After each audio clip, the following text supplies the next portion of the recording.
Akita is your typical gamer boy, and since he's Asian, he's actually very good at it.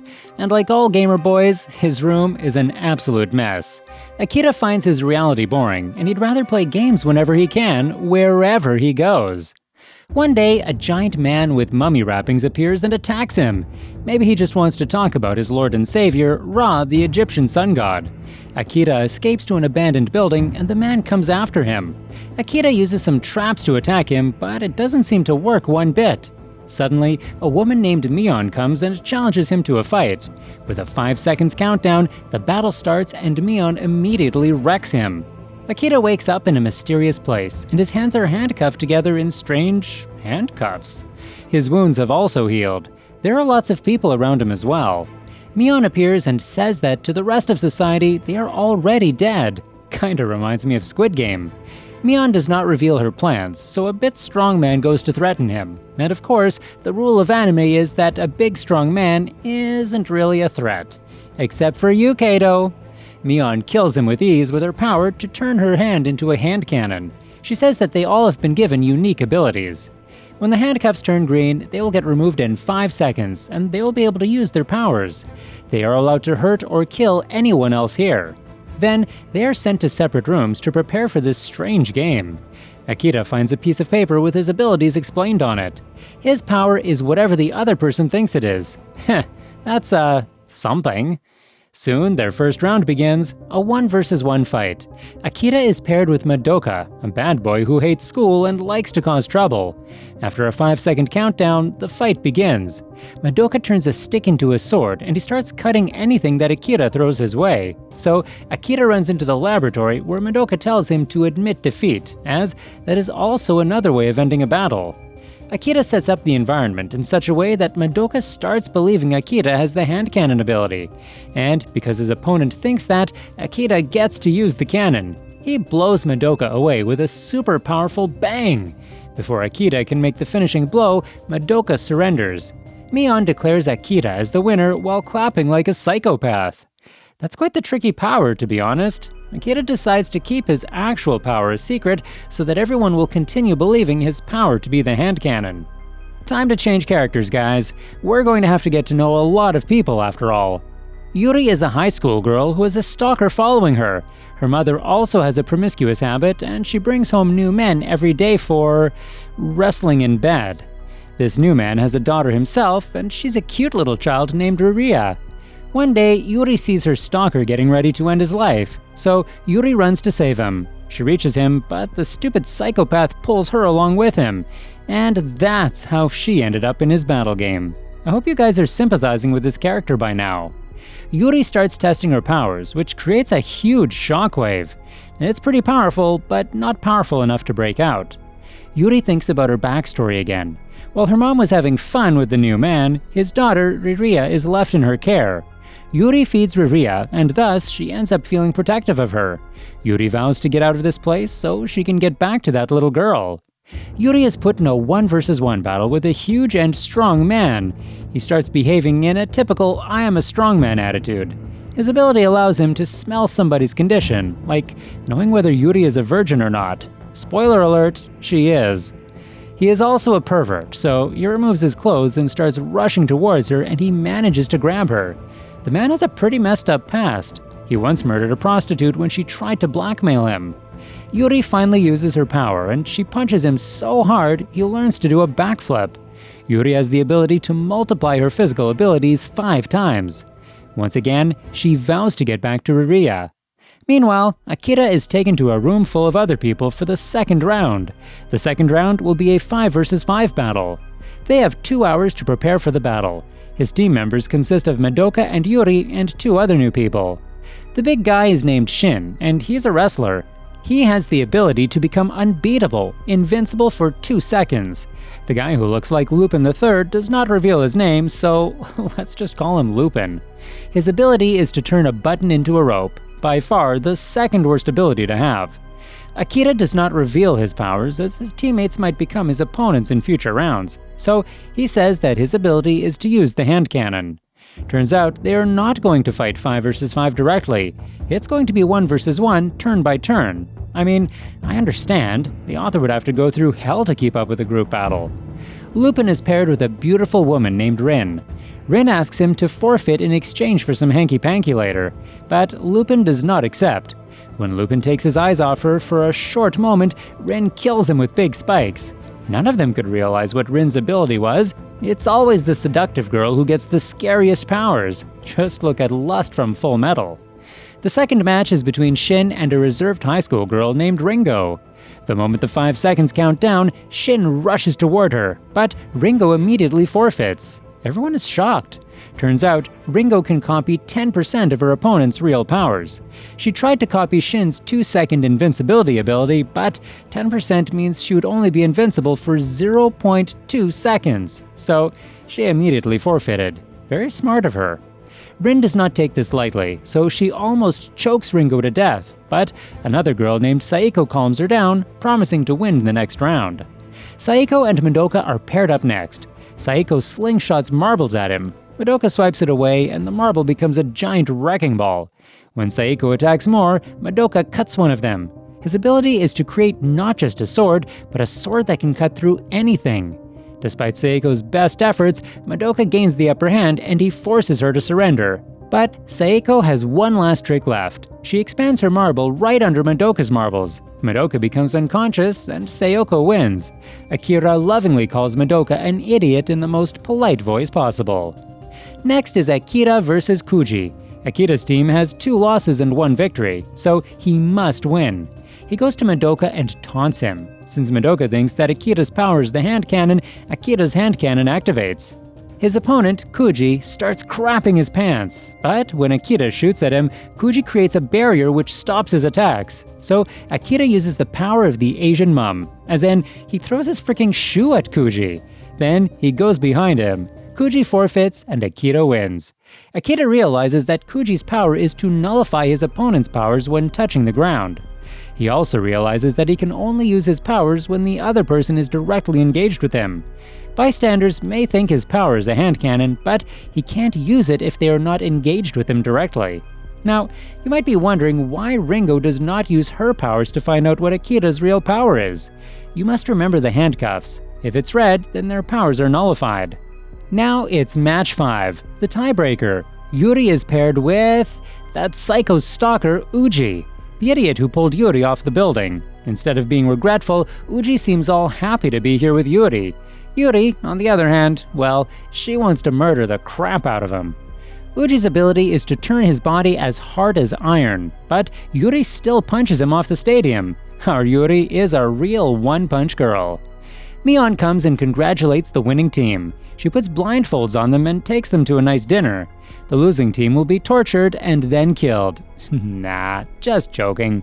They will be forced to wear cute bunny uniforms and serve them food. Yuri says that her wrist hurts, so Akira ties his handkerchief to her. Another romance is budding in the air. Would be a shame if these two were paired to fight together.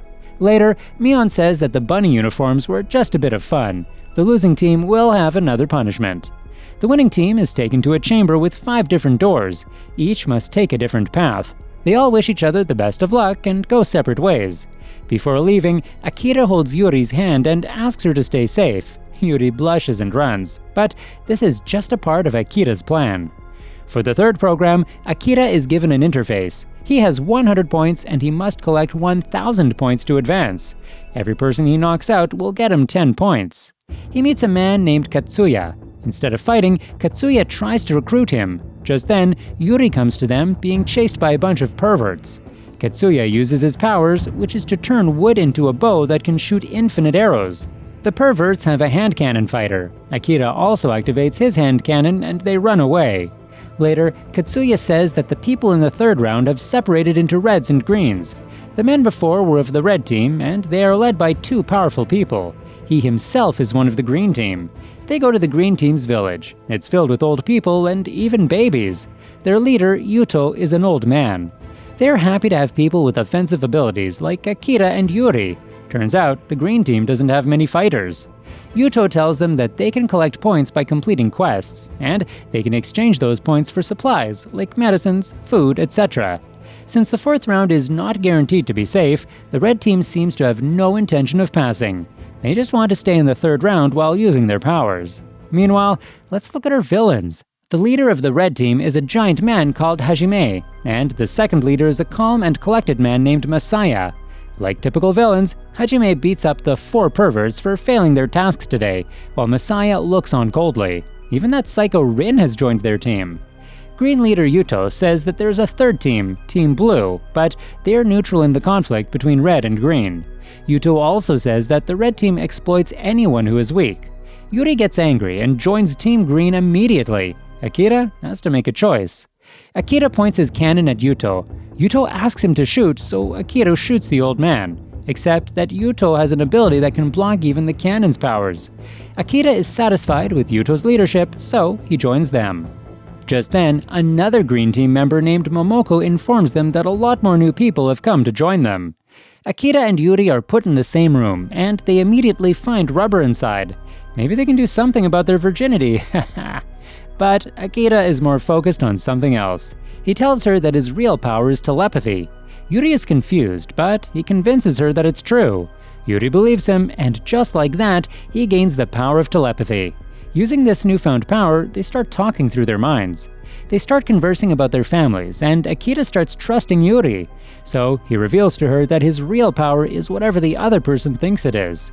Just then, Mion contacts them through a Zoom meeting. She sends them on a large-scale quest for the next day. Team Green reaches some ancient ruins where Mion brings out mummified ghouls to attack them. Every ghoul killed is 30 points, and they are not allowed to attack other humans. They all work together to beat down a lot of ghouls, but just then, Team Red arrives to create trouble. Since Team Green does not want to reveal their powers to their enemies, they leave the site. Team Red's second leader, Messiah, has the ability to force people to work for him in return for a favor.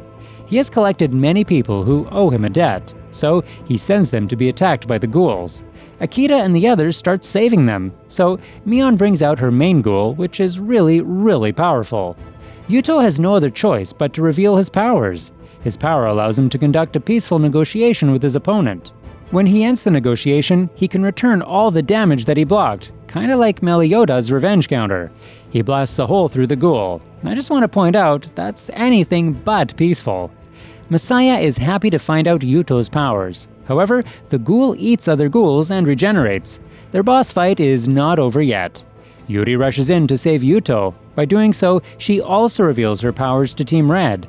Akira also joins and reveals his powers, but he has a plan, and he tells this plan to Yuri. Yuri believes that Akira's power is teleportation, so Akira is saved. He gets close and uses the hand cannon to kill the ghoul, but the ghoul starts getting back up, so Red leader Hajime kills the ghoul. He starts talking about how exciting our heroes are, like all villains do. Yuri attacks Hajime, but her strength is useless. Hajime attacks her back, so Mion stops them and announces a new quest called Hunt the King. The objective is to take the opponent's leader, Interface, and transfer all his points. Mion also adds some spices. Everyone in the losing team will be killed. Since Team Green has many injured members, Mion declares that the Hunt the King challenge will happen in 7 days. Team Green starts fixing up their injured people. One of the people captured by the Team Red was Ringo, but she's in the Green team now. Ringo is also a gamer, and she recognizes Akira as a famous gamer. I guess she's developing feelings for him as well. The wrestler, Shin, also joins Team Green. Yuto tells everyone about the Hunt the King challenge. Everyone is hyped to fight and end Team Red once and for all. Later, Ringo tells Akira about her ability to know others' abilities. Since she was with Team Red for some time, she knows their abilities too. Akira realizes that he can use her.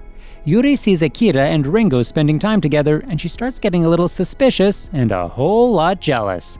Meanwhile, a Team Red member escapes from the Greens, and he tells Messiah that Akira's real ability is not the cannon. Akira takes Yuri to meet Team Blue for negotiations. They continue testing Akira's powers, like shapeshifting into another person. Akira reveals that Ringo knows of his real powers. They finally meet Team Blue. Akira asks their leader, Omoto, to join them. In exchange, he will give them hundreds of points. Omoto immediately starts simping over Yuri, so he demands her to join him in exchange for helping Team Green. However, Akira refuses. Omoto says that he himself will not join, but he will tell his team about the offer and they will decide. Madoka is also a part of Team Blue. He is still looking for a rematch with Akira, so he vows to join Team Red. Akira does not give a frick.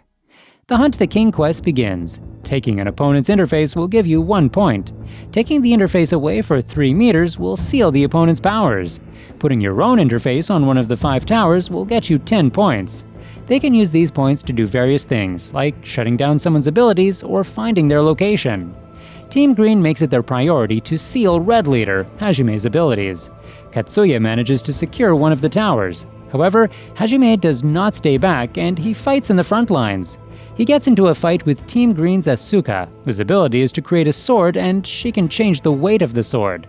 She gives lots of weight to her sword and tries to crush him, but Hajime is too strong for her and he easily dominates her. Team Red also has other powerful generals who start dominating the battlefield. One of them, Rin, runs into Akira for the second time since they met in round 2. Neither of them knows how the other person's powers work. Rin tries to seduce Akira, but he does not take it. He makes a secret deal with Rin and leaves.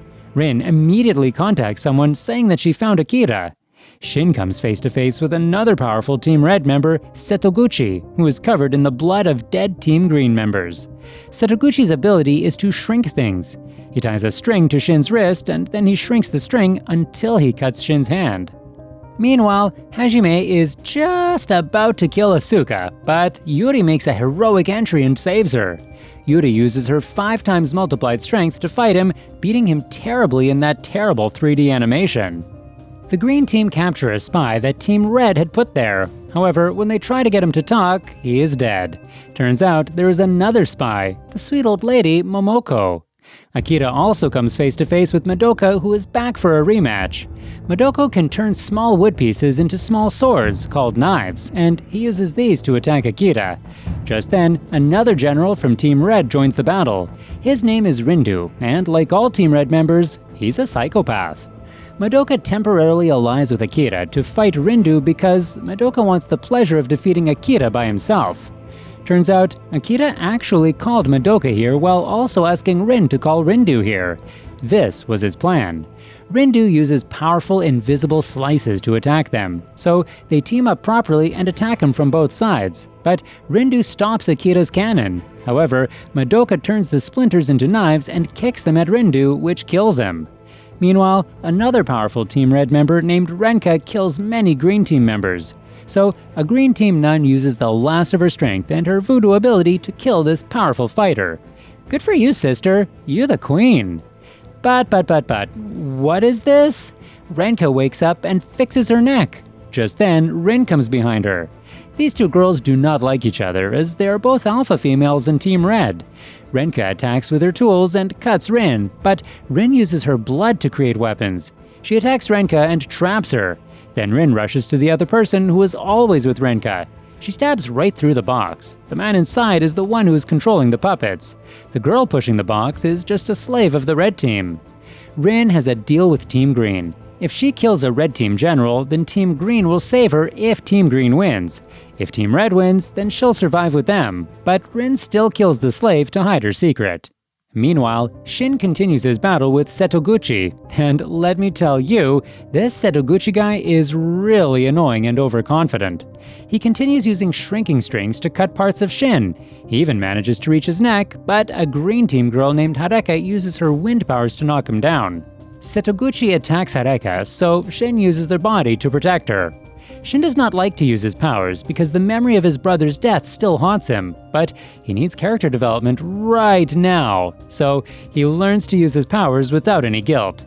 He can become unbeatable for 2 seconds. For that, he has a nice little armor. He quickly grabs Setoguchi by the neck and knocks him out. Meanwhile, Katsuya is face to face with an old man from the red team. And like all anime old men, he is quite powerful enough to dissolve everything he touches. Just then, Akira arrives and sends Katsuya to help Yuri. Akira takes out Rindu's sword. The old man realizes that Rindu is dead, and he also starts believing that Akira can copy other people's abilities, and in doing so, he believes that Akira has Rindu's abilities. And by doing that, Akita gets to use Rindu's ability. He uses the invisible slash to kill the old man, as he can't dissolve invisible slashes. Meanwhile, Momoko reveals herself as the other spy when she tries to kill Yuto, but Yuto uses his powers to survive. She reveals that Team Red's leaders, Hajime and Messiah, are her children. She threatens to blow up a child, so Yuto throws away his interface. Then she shoots him. Momoko tells Messiah that Yuto is dead, but Mion reveals that they haven't won. Team Green chose another person as their king. So Momoko starts attacking Ringo to find out the answer. Ringo uses her own powers to copy Momoko's powers. Ringo's cannon has only 10% of the power, but she can shoot more quickly. Before their fight begins, Momoko puts the baby safely away. Momoko is a more seasoned fighter, and she manages to beat Ringo to the ground. But Ringo has the resolve to be stronger, after thinking about Akita's words. She manages to crush Momoko under some rocks and win their battle. Akita also manages to find Messiah. He used the points they collected to ask Mion where he was. Madoka and Shin also join Yuri in the fight against Hajime. However, Messiah has been waiting for Akita, and he has his slaves ready with him. One of them is Sayeko, who uses her marbles to stop Akita's attacks. Akita cannot attack them in return because they are being forced to do whatever it is they are doing.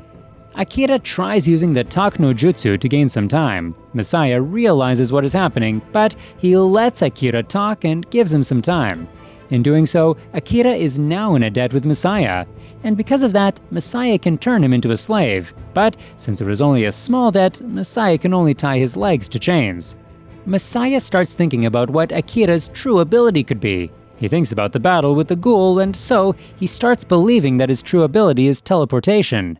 Akita gets to use teleportation, but Messiah's slaves immediately grab him.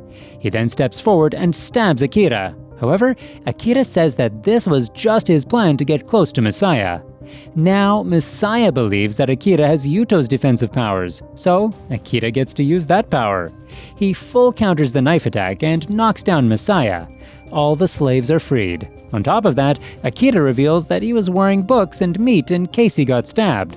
Messiah admits defeat and hands his interface to Akita. Akita takes Messiah's points and runs to fight Hajime. Just then, Messiah pulls out another interface. He thinks about his sad past. Hajime and Messiah were orphans who grew up together. Momoko was one of their caretakers. Their headmaster was a terrible person who bullied them every time, and even Momoko was helpless to do anything. Snap back to reality, Hajime breaks Madoka's right arm and Yuri's left arm, and he even defeats Shin's invincible armor. Hajime was 11 years old when he just could not take the headmaster's beating. So he took an ashtray and killed the headmaster just like that. Yuri and Hajime punch straight and both of their arms break. However, Hajime feels no pain and he continues beating her. However, Yuri also continues fighting back even with broken bones because, of course. Just then, Yuri loses her abilities and Hajime knocks her out. Turns out Messiah used their team's points to seal Yuri's powers. Hajime is about to kill her, but Akira uses one single point to send an announcement to everyone, including Hajime. If he kills Yuri, then Akira will kill Messiah. Akira challenges him to a 1 versus 1 fight. Hajime accepts the challenge, and they meet for the climax battle. Hajime quickly rushes towards him, but Yuri believes that Akira can use her power, so Akira is able to use her power of multiplying strength 5 times. On top of that, Hajime is rushing toward him, so the punch has even more effect. Hajime gets knocked out in one single punch. But, surprise surprise, that's not how final villains die. Hajime gets up and tells Yuri to take care of that girl she's fighting for. Then he dies. Mion declares that the quest is over and the green team will be winners. Everyone starts celebrating. Even green leader Yuto managed to survive somehow. Mion arrives and her men take all the injured people to take care of them. As Akita is washing his face, blue team leader Otomo comes and congratulates him. Otomo asks him what he thinks his power is. Akita panics and thinks of the cannon, so Otomo uses the cannon. Looks like his power is just like Akita's. Otomo says that he has no interest in this game. He just wants to kill Mion with his own hands. He wishes Akita the best of luck for the 4th round and leaves. Akira becomes unconscious, and he wakes up in his own home to his own daily routine. He walks around town and plays his games. He goes and meets Yuri, and she immediately jumps to hug him. Turns out, they have green tattoos on their wrists. The other members are also back in their daily lives, and they all have the same tattoos. And what the heck was all that at the end? That's a heck of a cliffhanger. We'll have to wait for Season 2 to know more. Subscribe for more videos like this, turn on the notification, and leave a like to help the channel out. Thanks for watching!